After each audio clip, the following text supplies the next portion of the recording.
The screen went black, the chat went wild, and the doorbell rang 3 times at exactly 12:05 a.m. Maya froze in front of her camera.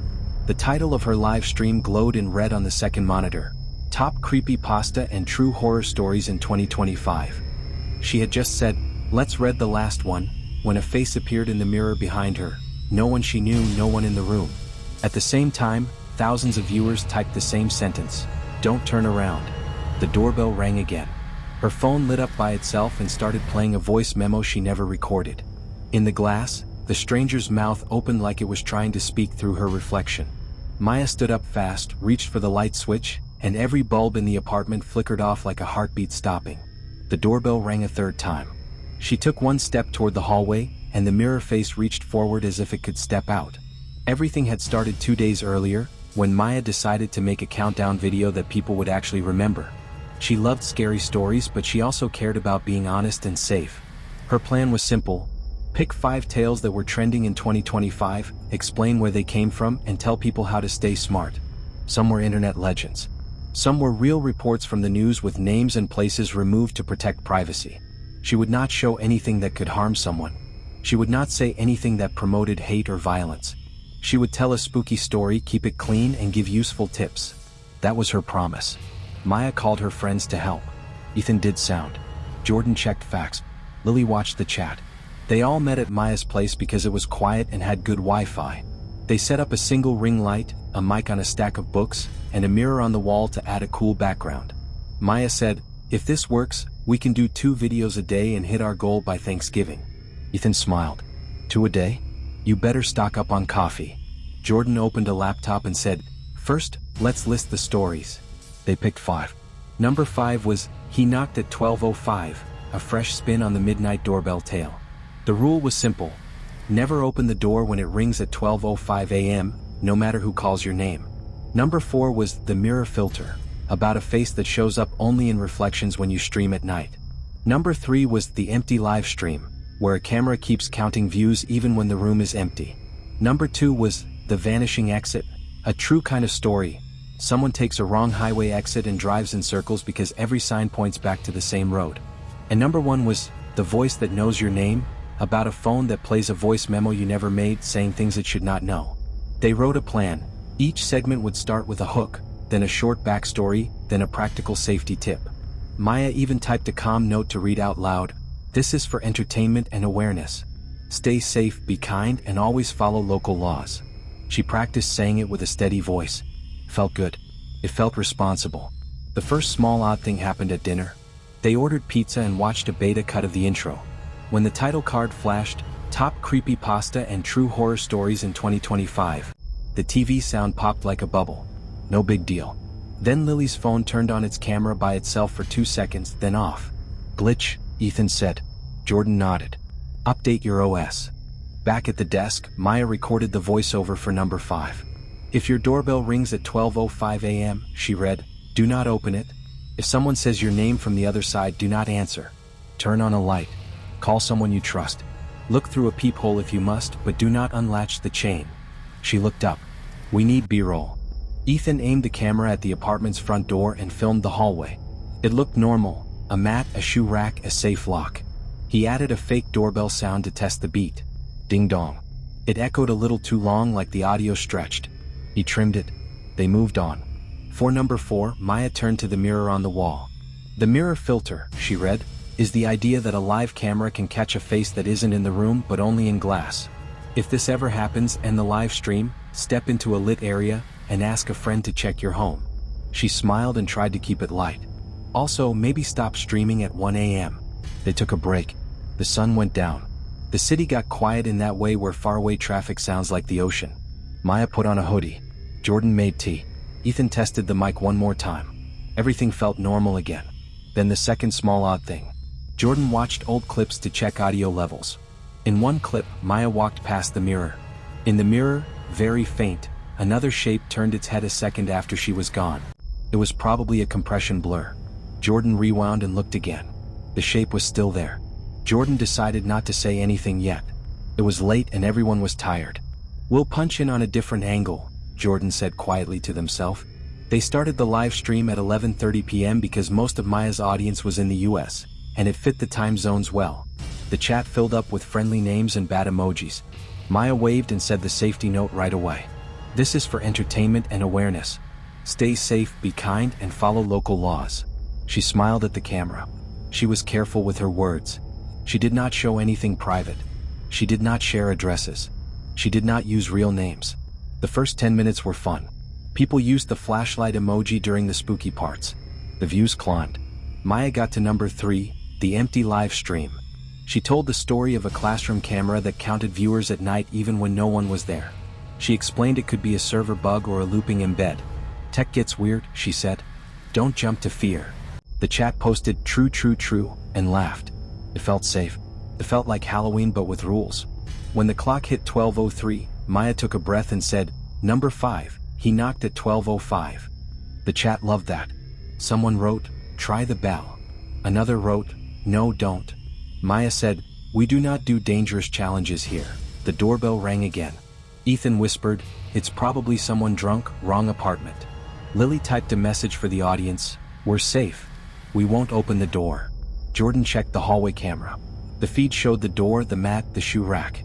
No one stood there. Maya swallowed and did the thing that brave hosts do. She kept talking. "Okay, friends, we are going to keep the energy safe and calm. This is story number 5, and it teaches one big thing. You do not have to answer the door just because it rings. If you ever get scared, call someone you trust." She looked straight into the lens. "We have each other." Her phone lit up. A new voice memo had appeared. The title was today's date, but the timestamp said 12:06 a.m., which had not happened yet. It played by itself. A soft voice like wind through a bottle said, "Maya." The sound was gentle, not mean, not loud, not violent, just wrong.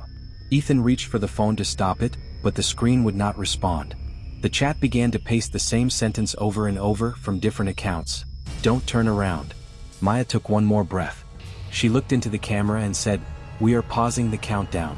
Everyone, please remember that stories like these are just stories. If something is happening where you live, call for help. Be safe." The ring light dimmed like someone turned a dial. The mirror behind her darkened until it felt deeper than a wall. In that dark, a pale outline of a mouth formed, then a nose, then 2 slow-opening eyes. For a second, the reflection looked like Maya's own face, almost like a lag. Then it smiled, a different smile than hers. Ethan stepped between Maya and the mirror. "We're cutting the stream," he said, reaching toward the keyboard. The doorbell rang a third time, louder than the other 2, as if it had moved inside the apartment. The screen on Maya's second monitor changed by itself. The title art slid away like someone dragged it. A new line of text typed across the screen, letter by letter, as if an invisible hand was pressing the keys. "Ready for number 1?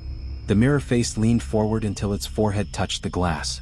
It looked past Ethan and straight at Maya, as if it had always known her name. It opened its mouth and the room temperature dropped. Maya could see her breath like a thin cloud in front of her.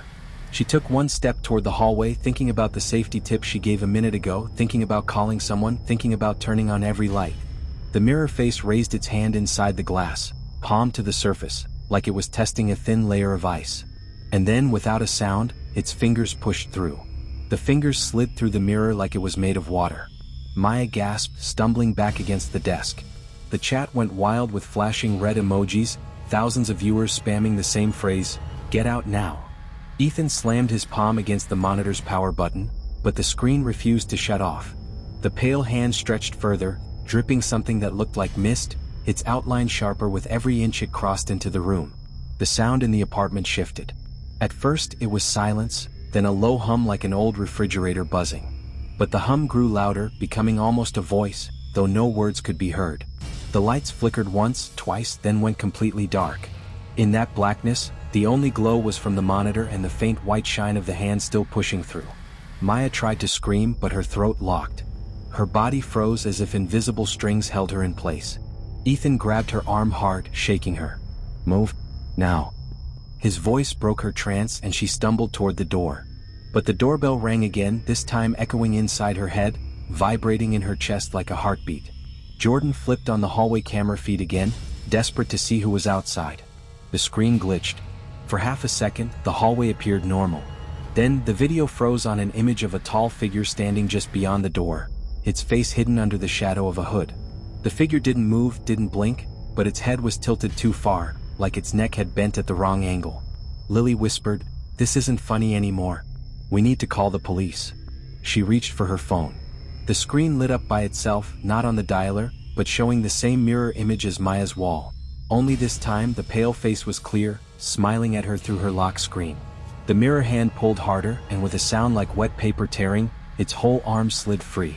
The air smelled cold, metallic, like old coins and static electricity. It stretched toward Maya. She bolted into the hallway, but the sound followed, every doorbell in the building ringing at once, each chime hitting in broken rhythm. Ethan, Jordan, and Lily scrambled after her. The chat was still screaming, even though none of them had stopped the live stream. They ran to the stairwell, but when they opened the door, the staircase wasn't there. Instead, the same hallway stretched ahead. Same mat, same shoe rack, same front door. Jordan slammed it shut. They turned back, and it was still the same hallway, looping in both directions. Maya's breath shook as she whispered, "We're already inside the story." Then the monitor back in her room, the one they had left behind, lit up so bright it poured through the crack under the door. A voice, sharp and broken like glass grinding, spoke. They rushed into the stairwell, slamming the door shut behind them. The humming grew muffled for a moment, like they had shut it out. Their footsteps thundered as they ran down flight after flight, but the air got colder with every step. Their breaths smoked in front of their faces. Then came the sound. At first it was distant, like whispers swirling up the stairwell. But as they descended, the whispers grew louder and sharper until the words became clear. Number 2. The same voice from the monitor. It was counting down the stories they had chosen. Lily's knees buckled and she grabbed the railing. "It's using our list," she said. "We gave it a list and now it's making us live them." Maya remembered, number 2 was The Vanishing Exit. A highway story. A circle with no way out. She realized with horror what that meant. "The staircase," she said breathlessly.